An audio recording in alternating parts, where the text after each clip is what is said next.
Welcome to Whiskey and Wine. It's my line, but all right. Welcome back to another episode of Whiskey and Wine. Today, we are recapping our little venture yesterday to Second Sight Distillery. I've talked a little bit about Second Sight in some other videos. They're amazing. We love them. But this was your first distillery tour, right? Yeah, and I feel a little bit sad that you didn't, introduce me to anyone. Yeah, I they just realized already that. know Heather. They know you because you're just there all the time. But hello, I'm just another part of this group, and I apparently don't need an introduction. So This is Daniel. He's my brother. I'm Awesome. behind the camera in general. Most of the time. He's awesome. He does a lot of good things for us. He's our actual videographer. I just kind of pretend. So They pay me in whiskey or wine. this was Daniel's first distillery tour, and this was your First fourth? one at Second Sight. Yeah, first time seeing Second Sight. So they are seeing Second Sight for the first time. Experience. Yes. It's first time on the tour. I love their cocktails. This is my first time there, period. So it was all a new experience for me. So we're going to be kind of doing a little bit of recap about what we saw, how the tour went, talking about some of their spirits and things. But real quick, introducing the spirits that we have real quick here. So this is their Oak Eye. It is their flagship bourbon. I think this one is sitting at, what is the proof on this? Is it 94? 92 proof. So the proof does vary a little bit, I believe. And then for Heather's lovely little cocktail here, she has a...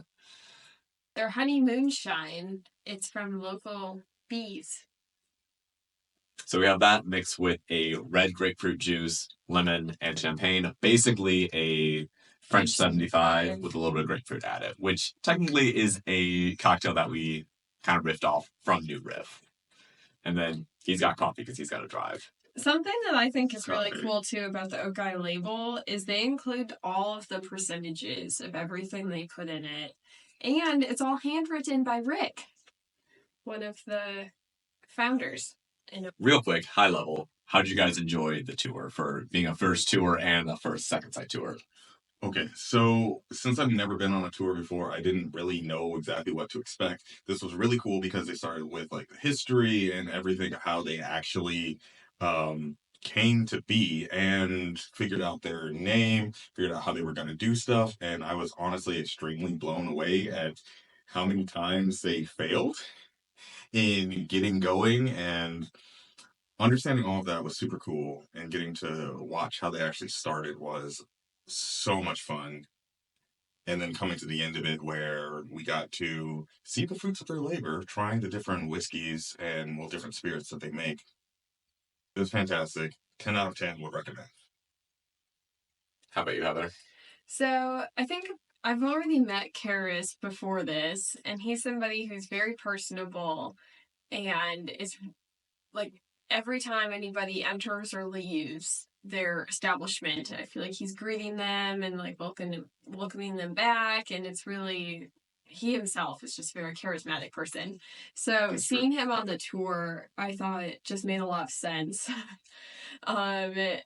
They have probably one of the more interactive tours compared to some that I've been on before, in that they actually kind of take you back to their full history before you even try the whiskey. I think is something where the order is a little bit different. I feel like lots of tours, they're actively giving you the tasting and then they're talking while you're tasting. But this time they arranged it in where you spend so much of your time kind of being invested in these two people who started something from the ground up and their full history and how they got into it, and then you get to try it. So right. I thought that flow was really unique. They make you know them before ever trying what they make, and that gives you such a connection to what they make. Mm-hmm. So when you're there actually trying it, I'm there's just more of a connection, which I find super cool. Yeah. Anytime you go there, they're very, very personable. Karis is awesome. Rick is awesome. The bartenders are absolutely awesome. They have a seasonal menu that they also create themselves. Yeah, so it's great.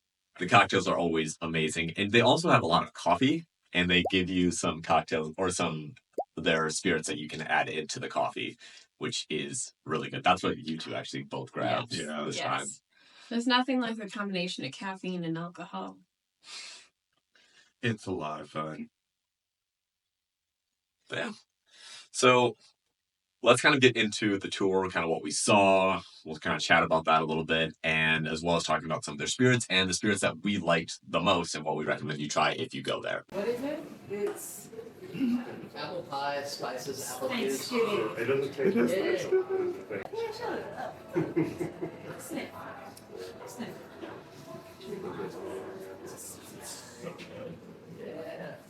What's happening? It tastes like an apple pie hit you in the face in the most beautiful way imaginable. Yeah, that's accurate. Bam. It's like first It's like cinnamon, violent, first but... apple, and then the next first is crust. That's accurate, and I don't think there's actually a better way to explain it because it's so much more than you expect, but it's so good.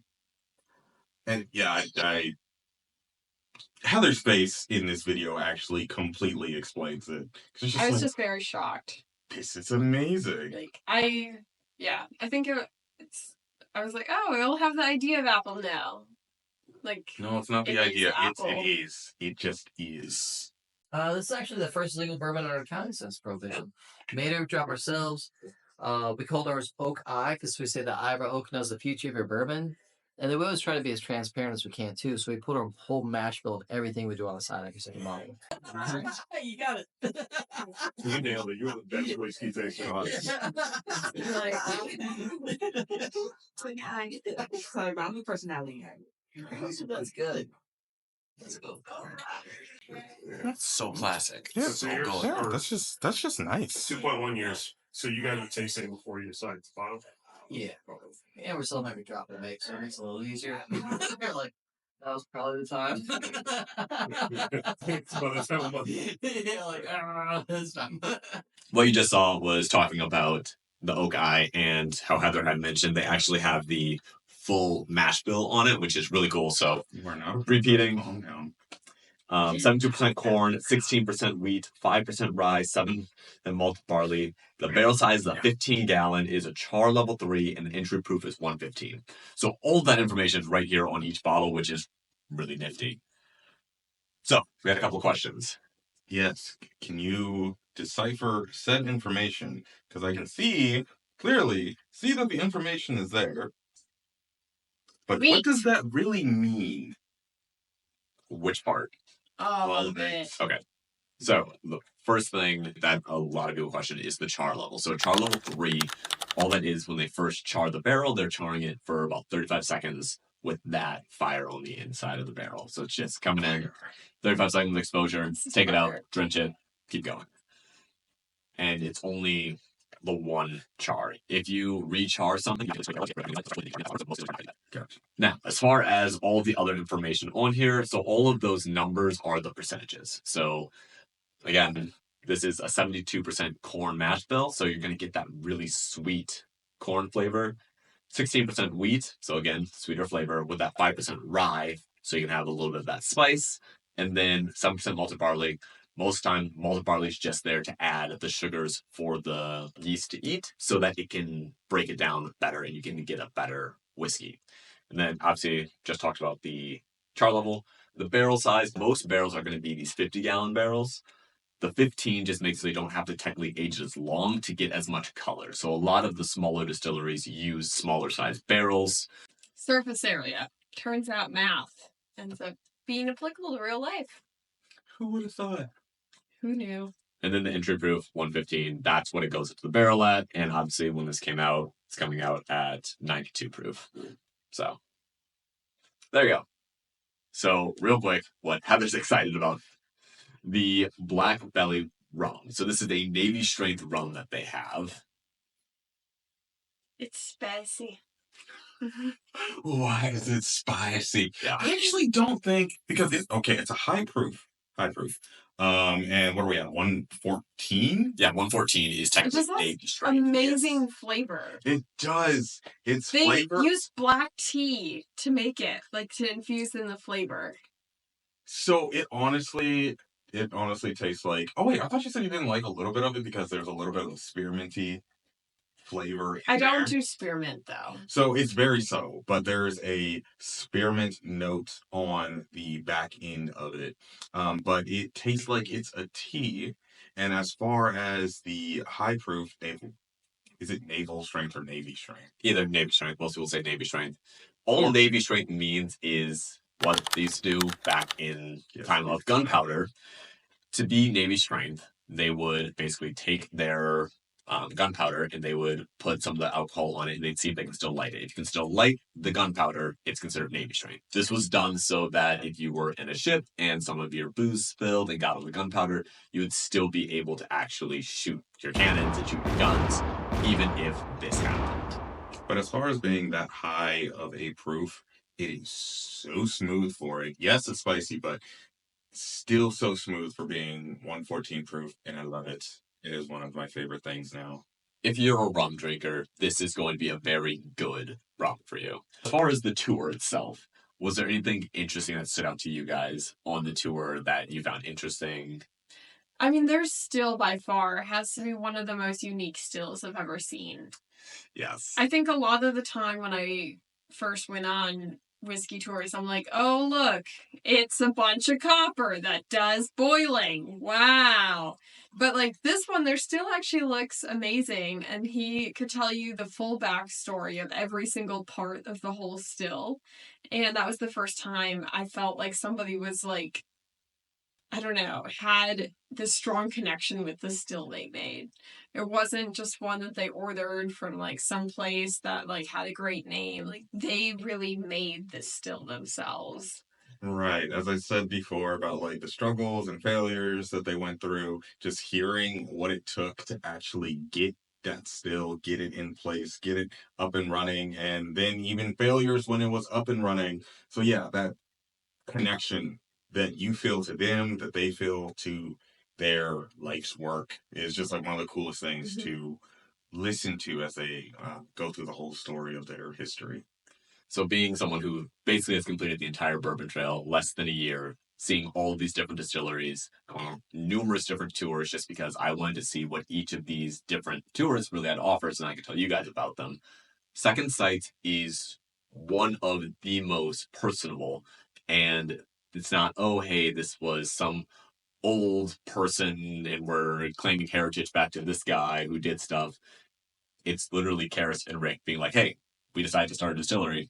Let's tell you about it and how we decided to get here, which is very unique. The only other distillery that I would say has a personal history and they're really fun to talk to and walk through their entire process, their history, is Hartfield and Company, which again I've talked about them so many times. The Bard, I felt like Oh, was yeah. personable. The Bard is another one, way down in southwestern Kentucky. But any of the small guys, it's almost more fun to go to their tours and hear about their history in comparison to like the Jim Beams or the Buffalo Traces or just these other really big name distilleries where you have someone talking at you, basically. They really cater the experience to you. So, for example, on this tour, it was us three and then three other people, and they have only been on a couple of tours themselves. For one of them, it was her first time ever going on a distillery tour. So she had a lot of really good questions, and Karis actually took the time to answer her questions and cater the experience to us. It wasn't just like, let me talk at you, explain to you how bourbon has to be 51% corn, blah, blah, blah, blah, blah. It wasn't a script.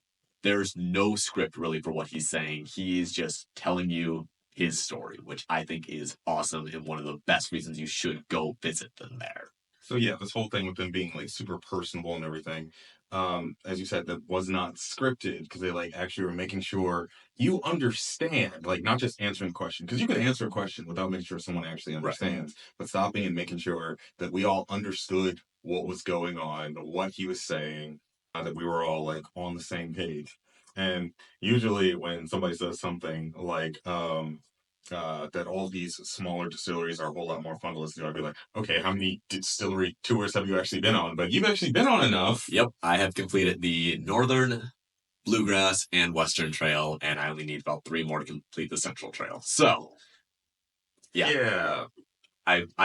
Me saying that this is one of the best craft tours or best tours to go on, It legitimately is. There are a couple other ones that are obviously fun, but you really can't top this personal experience. And the best part about it is it's not like they're sourcing their juice from somewhere else or doing something weird to it.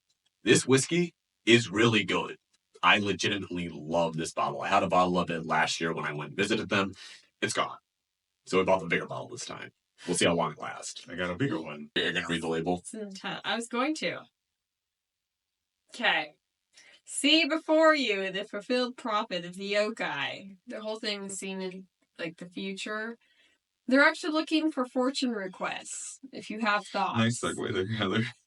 It's all about the fortune requests. It says our bourbon is handcrafted in ultra small batches by two friends on a still they designed and built to deliver a unique flavor. So that's pretty much all you need to know.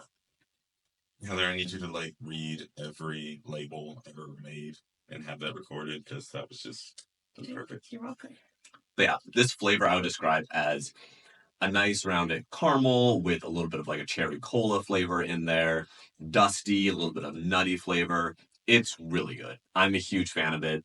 So if you can, go visit them, hang out, check out their lounge, check out their cocktails. There's a lot to do at this little distillery, and they're just great people to hang around. So I really recommend going to visit Second Sight if you can. It's in a very small town, it's in Ludlow, but if you're going to come up to see, like, for example, New Riff, which is a obviously very big craft distillery right now, Second Sight is just around the corner, like maybe 8 minutes away. So definitely go visit them.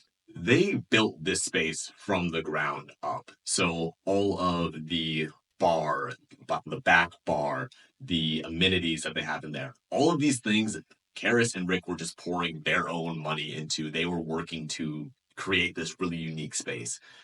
There is a story behind every single piece in this venue. So definitely go check it out. It's a great place. Tell Karis we sent you. He'll love it. Enjoy a cocktail. But till next time, cheers.